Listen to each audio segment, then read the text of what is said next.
राना साहब, मुस्लिम लीग नून ने जो ऐलान किया है, प्रेस कॉन्फ्रेंस कल की, अता तारड़ ने, उज़मा बुखारी साहिबा ने, और कहा कि भरपूर मज़ामत की जाएगी मुस्लिम लीग नून के सदर शहबाज शरीफ को अगर गिरफ्तार किया गया तो। FIA ने तो एक इल्ज़ाम लगाया है, एक नया केस खोला है, केस अभी चला भी नहीं, गिरफ्तारी हुई नहीं, तो ये क्या खौफ है, क्यों मज़ामत करना चाहती है नून लीग? जो आप लोग हमेशा बात करते हैं कि कानून सबके लिए एक जैसा होना चाहिए, कानून की पासदारी होनी चाहिए, तो क्यों नून लीग मज़ामत का रास्ता अपनाना चाहती है? राना तनवीर साहब। शादिया, देखें, आपके पास सारे शवाहद हैं। जब से ये गवर्नमेंट आई है, जिस तरह उन्होंने इंतकामी कार्रवाइयाँ की हैं, स्पेशली शरीफ फैमिली के ख़िलाफ़, वो किसी डकी छुपी नहीं। अब 2 दफ़ा तो पहले जा चुके हैं शहबाज साहब जेल में, और जो हाई कोर्ट के जज साहबान ने उनके बेल लेते हुए फैसलों में लिखा है, इनके ख़िलाफ़ जो एलिगेशन थे उसके मुतालिक, वो भी आपके सामने है। तो ये उस तनाजुर में बात होती है कि गवर्नमेंट जो है, या prime minister specially, bent upon कि शहबाज साहब को अंदर करना है। जब नैब के पास कुछ नहीं मिला तो उन्होंने FIA को कह दिया कि आप इस पे काम करें और ये मेरा टास्क पूरा कर दे। तो उसका सभी ये को जो इल्ज़ाम है लाल सुहानरा पार्क की 100 मुरब्बा ज़मीन शहबाज शरीफ ने, बलीगुर रहमान जो वफाकी वज़ीर थे उस वक्त, और हमजा शहबाज, इन्होंने अपने नाम करवाई, मुहाजिरीन की ये ज़मीन थी, उन लोगों के साथ ज़्यादती की, तो ये किस हद तक इसमें सच्चाई है इस इल्ज़ाम में?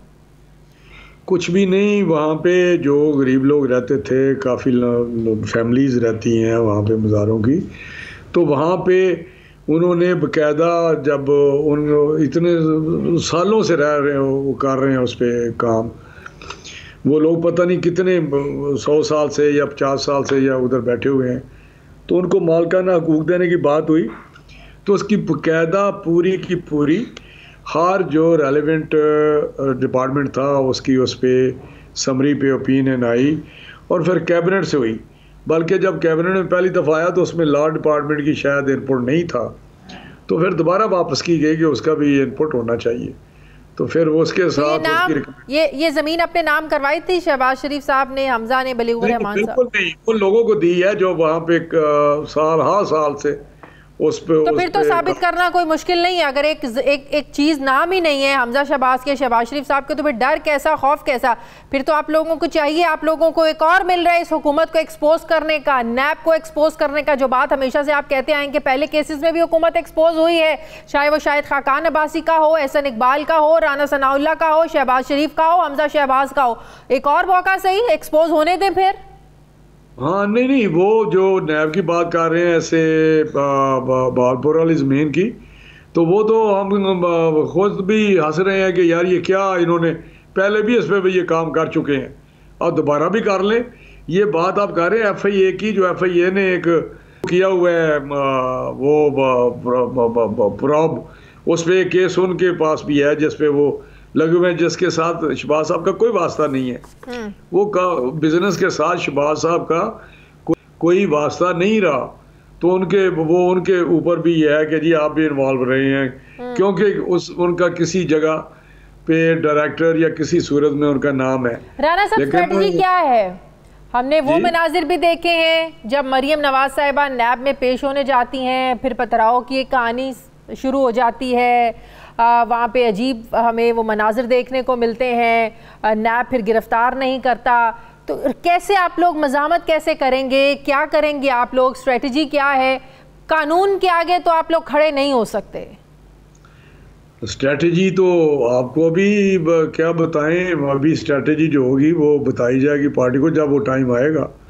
तो मेरा ख्याल है जो तावला तारड़ और उज़मा बुखारी साहबा ने बात की है, उसके किसी तनाज़र में ही बात की है कि कोई उनका प्रोग्राम होगा तो वो पार्टी को बताएंगे।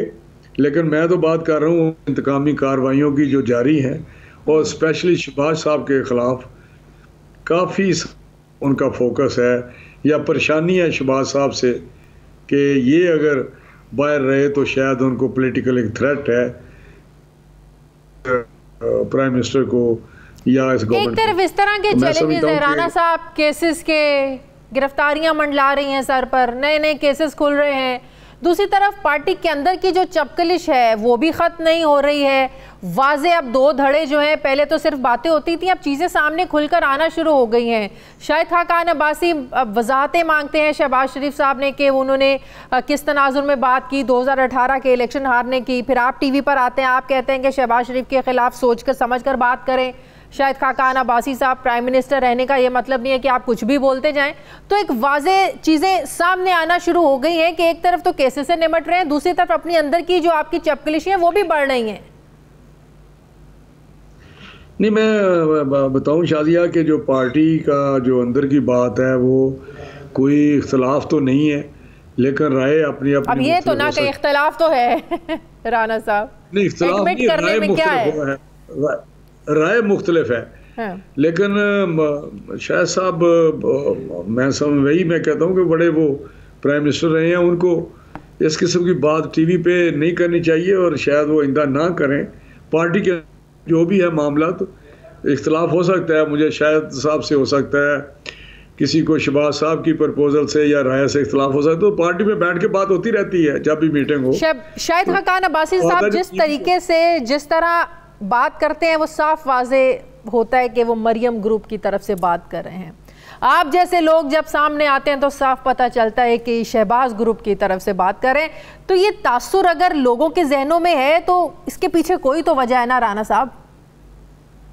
नहीं शादिया, मैं बिल्कुल यहाँ क्लियर करना चाहता हूँ कि कोई ग्रुप नहीं है। सब हमारा कायद नवाज शरीफ है, उसके साथ है, सारे उसकी लीडरशिप पे उसको कायद मानते हैं, सारे उसके साथ वफादार हैं।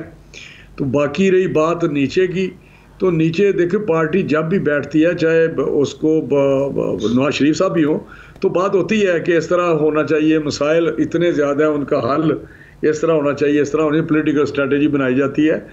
तो उस सिलसिले में राय मुख्तलिफ होती है, हर पार्टी में है, चाहे वो PTI हो, चाहे वो पीपल्स पार्टी हो।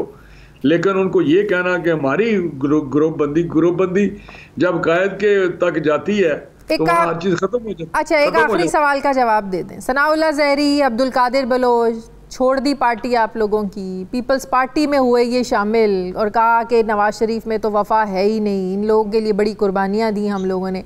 तो पार्टी इतनी तासुर भी ये है और नज़र भी आ रहा है, पार्टी में जो दरारें भी पड़ रही हैं, ये वो वक्त नहीं है जब पार्टी संभालने के लिए, पार्टी में यकजहती के लिए नवाज शरीफ साहब का यहाँ वतन में होना ज़रूरी है, अब उन्हें वापस आना चाहिए? देखिए, जहाँ तक बलूचिस्तान का तल्लक है, ये सनाउल्लाह ज़हरी साहब हमारे चीफ मिनिस्टर थे और उन पे जो इल्ज़ामात थे करप्शन के, या जिस वजह से उनको चीफ मिनिस्ट्री से हटाया गया या अदम एतमाद हुआ, तो मैं समझता हूँ कि ये चीज़ें उनको नहीं पसंद। ये दुबई में ही ज़्यादातर रहते थे और फिर दुबई में ही चले गए। उनको उसका ज़रूर एक गुस्सा था या गम था कि मुझे चीफ मिनिस्ट्री से निकाला गया है।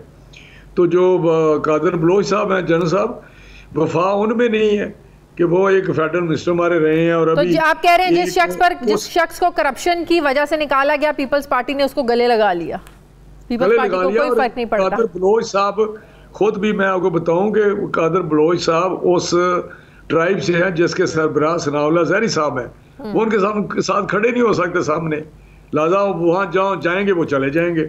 तो ये इतना मतलब नहीं है कि नून की वजह से गए हैं या हमारी कोई ट्रीटमेंट की वजह से गए हैं, रवैये से। उनके अपनी एक्सपीरियंसीज हैं, सही, वो उसके मुताबिक चले गए हैं।